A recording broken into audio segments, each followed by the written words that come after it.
semuanya, saya Kalista dari kelas 92. Kalian tahu gak kalau di negara kita ada KFC, McDonald, dan Starbucks? Itu terjadi karena globalisasi loh. Sini biar aku jelasin.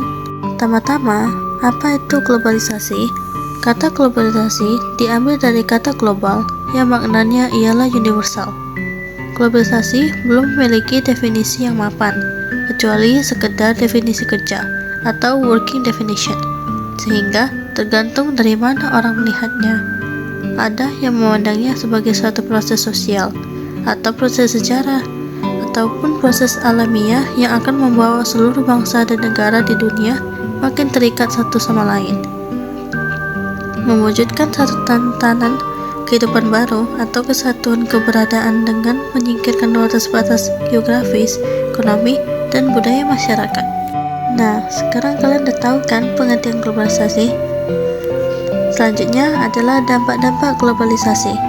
Dampak positif globalisasi adalah mempercepat pertumbuhan ekonomi, mempercepat terwujudnya pemerintahan yang demokratis, tidak mengurangi ruang gerak pemerintah dalam kebijakan ekonomi dunia, tidak bertentangan dengan desentralisasi, dan bukan penyebab krisis ekonomi. Dampak negatif globalisasi adalah sebagai kapitalisme asing, peran negara menciptakan kemakmuran semakin berkurang, sebagai kompetisi tak manusiawi, banyak terjadinya pengangguran, menguatnya negara bagian elit atau atas, sebagai individualisme, sebagai imperialisme budaya, penyebab munculnya opsi-opsi neo, kolonialisme, dan perdanaan dunia. Karena kalian sudah tahu dampak-dampak globalisasi, sekarang kita akan lanjut ke jenis-jenis globalisasi. Jenis-jenis globalisasi yang saya akan jelaskan ada 5, yaitu 1. Globalisasi produksi. Globalisasi produksi adalah proses kegiatan produksi di mana perusahaan melakukan produksi di berbagai negara. Tujuannya agar biaya produksi menjadi lebih rendah. Hal ini dilakukan baik karena perbedaan upah buruh yang rendah, tarif bea masuk yang rendah, maupun karena iklim usaha dan politik yang kondusif. Contohnya seperti penyebaran pabrik tekstil, produksi komponen elektronik, industri makanan, dan lain-lainnya. 2. Globalisasi tenaga kerja. Perusahaan global akan mampu memanfaatkan tenaga kerja di seluruh dunia, seperti penggunaan staf, profesional asing, dan tenaga kerja yang memiliki pengalaman internasional. Dampak buruknya adalah tenaga kerja lokal bisa terpinggirkan oleh pekerja asing yang dianggap lebih berpengalaman. Dengan globalisasi, mobilitas manusia atau human movement akan semakin mudah dan bebas.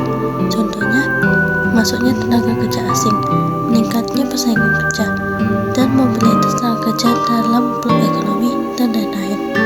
3. Globalisasi jaringan informasi. Masyarakat suatu negara dengan mudah dan cepat mendapatkan informasi dari negara lain di dunia karena kemajuan teknologi komunikasi seperti TV, radio, media cetak, internet. Contohnya komunikasi dan interaksi seperti aplikasi WA dan video call.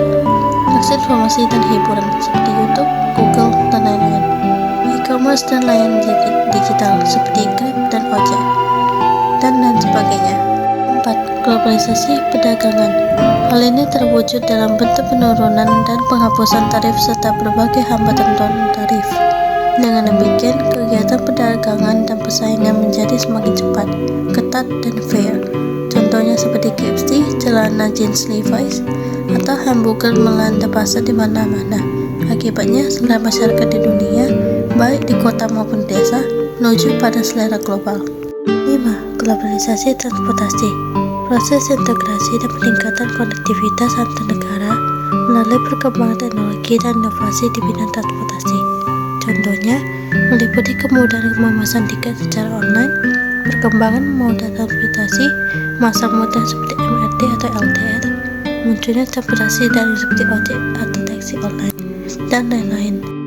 Nah, karena kita sudah tahu dampak, jenis, dan pengertian globalisasi, kesimpulan dalam pembelajaran ini adalah globalisasi membawa dampak positif seperti kemajuan ilmu pengetahuan dan teknologi serta terbukanya pasar yang lebih luas, tetapi juga berdampak negatif seperti lunturnya budaya lokal, gaya hidup konsumtif, dan potensi kesenjangan sosial. Itu saja untuk hari ini. Terima kasih telah menonton dan maaf jika banyak kesalahan dalam video penjelasan ini. Sampai jumpa lagi.